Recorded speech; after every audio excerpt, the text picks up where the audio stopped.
tous, je vous retrouve aujourd'hui pour vous présenter un livre que j'ai découvert totalement par hasard, intitulé Acouphènes, les reconnaître et les oublier, écrit par Sylvie Hébert et paru aux éditions du Rocher. Alors il s'agit d'une Québécoise qui est audiologiste, mais aussi professeure titulaire à l'école d'orthophonie et d'audiologie de Montréal. Alors l'audiologie est une profession qui n'est pas reconnue en France, c'est une profession paramédicale qui recoupe des fonctions qui pourraient être pour une partie exercées par les ORL en France, mais aussi audioprothésistes et orthophonistes. Donc une vision assez complète qui n'existe pas du tout en France.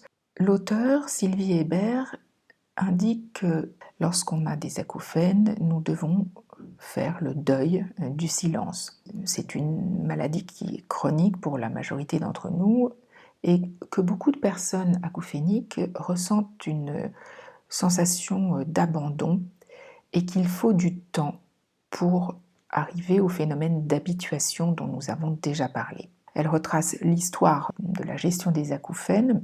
Alors, les acouphènes peuvent être objectifs, c'est-à-dire qu'ils peuvent être entendus par le médecin lors de l'auscultation, ou subjectifs, qui sont les acouphènes les plus nombreux. Ils sont la plupart du temps pris en charge par une équipe pluridisciplinaire, donc au Québec comme en France, et elle propose des outils pratiques que moi j'ai trouvé très intéressants, notamment une liste des informations importantes, même indispensables, à préparer pour les fournir aux médecins lors des visites, des examens. Elle indique également les différentes causes possibles dont on a déjà parlé et tous les examens, les tests et les questionnaires qui peuvent être proposés aux acouphéniques qui viennent consulter pour la première fois. Donc ça, c'est la première partie de l'ouvrage. Et ensuite, elle décrit le sens de l'audition comme un sens merveilleux. Elle décrit l'appareil auditif, que nos oreilles ne sont pas faites pour être exposées à des bruits très importants, mais elles ne sont pas faites non plus pour être totalement privées de stimulation, comme si vous aviez des bouchons d'oreilles toute la journée. Donc l'exemple du silence total peut d'ailleurs, pour certains d'entre nous, avoir abouti à l'observation d'acouphènes qu'on ne percevait pas auparavant. Nos oreilles ne sont pas faites pour le silence et ça les rend encore plus sensibles si on se protège trop. Ça, on en a déjà parlé. Porter un casque ou des bouchons d'oreilles tout le temps, ce n'est pas une bonne idée. Mais c'est un sens merveilleux qui, comme Stéphanie l'avait déjà indiqué, je pense, dans un épisode précédent, c'est un sens qui n'a aucune protection. Nos yeux sont protégés par nos paupières. Or, nos oreilles ne sont protégées par rien du tout, d'où leur fragilité.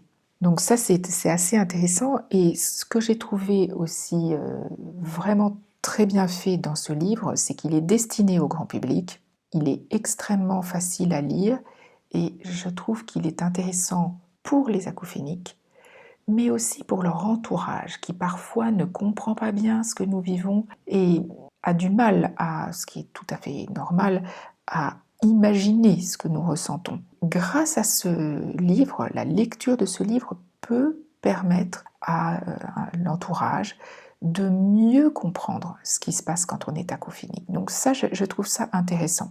Alors ensuite, elle parle des acouphènes et de l'audition, donc le lien entre acouphènes et audition.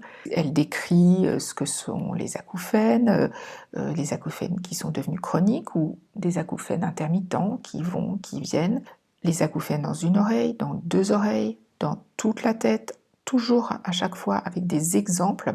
Elle cite les différentes causes possibles, elle parle des traumas et notamment des chocs acoustiques, mais elle parle aussi des autres pathologies qui peuvent survenir lorsqu'on a des acouphènes, comme la maladie de Ménière, les traumas crâniens qui peuvent être la cause d'acouphènes.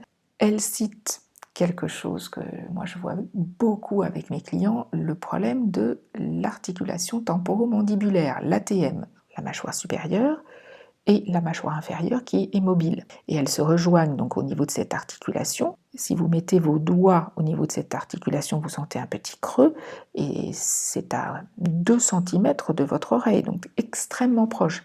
Et très souvent, très souvent, les personnes qui ont des acouphènes sont assez contractées et vont contracter cette articulation qui va générer en retour des tensions au niveau de l'oreille. Donc c'est un cercle vicieux. Et ça, elle en parle beaucoup. Et elle parle aussi, on a vu ça dans un épisode précédent où je parlais des exercices, des automassages qu'on pouvait faire pour libérer les tensions du cou, de la nuque et des épaules. Et bien évidemment, elle parle des douleurs au cou. Lorsque le cou, la nuque et les épaules sont trop contractées, on va avoir un effet d'augmentation de ressenti de nos acouphènes. Elle parle bien sûr du lien entre le bruit et le stress. Le stress peut être un facteur déclenchant ou aggravant des acouphènes et le bruit aussi. Donc tout ça est lié, ça va être des facteurs aggravants parce qu'en plus, lorsqu'on a des acouphènes, ça va générer encore plus de stress. Donc vous voyez, ça fait un cercle vicieux. Stress, acouphène, acouphène, stress. Et puis dans les pathologies qui sont aussi souvent autour des acouphènes ou avec les acouphènes, on a l'hyperacousie qui est souvent citée par les acouphéniques, d'autres symptômes comme les sensations d'oreilles pleines, les vertiges et les troubles associés dont on a déjà parlé plusieurs fois, le premier étant le sommeil qui est très souvent impacté, mais aussi la concentration, l'attention, les troubles de l'humeur parfois, et l'anxiété bien évidemment. Elle décrit tout ça en donnant à chaque fois des exemples, c'est très facile à lire, très compréhensible, c'est très clair et très pédagogique. Alors le point suivant, ce sont les solutions proposées par Sylvie Hébert. Ce qu'elle conseille ensuite, c'est de rejoindre une association de patients, donc là encore, on a déjà dans un des premiers épisodes parlé de France Acouphènes, qu'elle cite d'ailleurs dans son livre pour la France. Ce qu'il faut retenir, c'est que ce qui est très important, on l'avait dit dans ce fameux épisode, c'est qu'il faut s'informer, ce qui va avoir un effet apaisant quand on comprend mieux ce qui arrive, ce qui se passe, et bien évidemment consulter. Elle a tout un passage où elle parle des pseudo-solutions miracles, et elle dit très justement, si elles existaient, on le saurait et bien évidemment on les utiliserait. Donc les solutions miracles, ça n'existe pas. Enfin, ça existe, mais ça ne produit pas d'effet miracle. Donc, ce qu'elle développe ensuite, c'est que ce qui est important, c'est de reprendre le contrôle sur les pensées négatives en trouvant des activités qui vous plaisent, comme d'aller marcher peut-être dans la nature ou faire des activités qui vous font plaisir pour ne pas toujours être dans la contrainte. Améliorer si possible son hygiène de vie, très important. Trouver des activités qui vous occupent. Déterminer les situations aussi qui peuvent poser problème. Si vous savez qu'il y a des environnements dans lesquels vos acouphènes sont perçus comme plus forts, peut-être essayer de contourner ces activités-là ou de ne pas de contourner les situations qui vont générer l'augmentation de la perception de vos acouphènes. Elle parle également des médicaments qui sont autotoxiques et de ceux qui ont des effets indésirables. Donc ça, elle dresse toute la liste des médicaments en question. Et bien sûr, elle conseille de protéger son audition puisque beaucoup d'acouphéniques ont une perte d'audition qu'il ne faut pas laisser de côté, mais au contraire traiter le plus rapidement possible pour avoir une récupération et surtout éviter l'augmentation de la perte de l'audition. Ensuite, elle dresse une liste des thérapies possibles par le son. Donc, les prothèses auditives, bien évidemment, pour mieux entendre et diminuer le stress et l'anxiété. Elle indique également que la perception des acouphènes peut diminuer quand ils sont masqués partiellement par une meilleure audition. C'est-à-dire que le fait d'entendre mieux et d'avoir une meilleure perception des conversations ou des sons qui vous entourent va diminuer la perception des acouphènes. Elle a pas mal insisté sur les prothèses auditives. Elle a aussi indiqué bien sûr les générateurs de bruit qui peuvent être intégrés dans les appareils auditifs, ça on en a déjà discuté. Et puis pour ceux qui n'ont pas de perte auditive, uniquement les masqueurs qui vont couvrir le bruit des acouphènes. Donc ça peut aussi être fait avec des solutions entre guillemets maison. Si vous avez trouvé des sons qui vous permettent de couvrir le bruit de vos acouphènes, que ce soit des bruits blancs, roses, de la musique, des sons de la nature, ça aussi on en a déjà parlé, ça peut être très utile pour permettre toujours le même principe à votre cerveau de ne plus les entendre et porter l'attention sur ces acouphènes, mais sur autre chose, d'autres sons.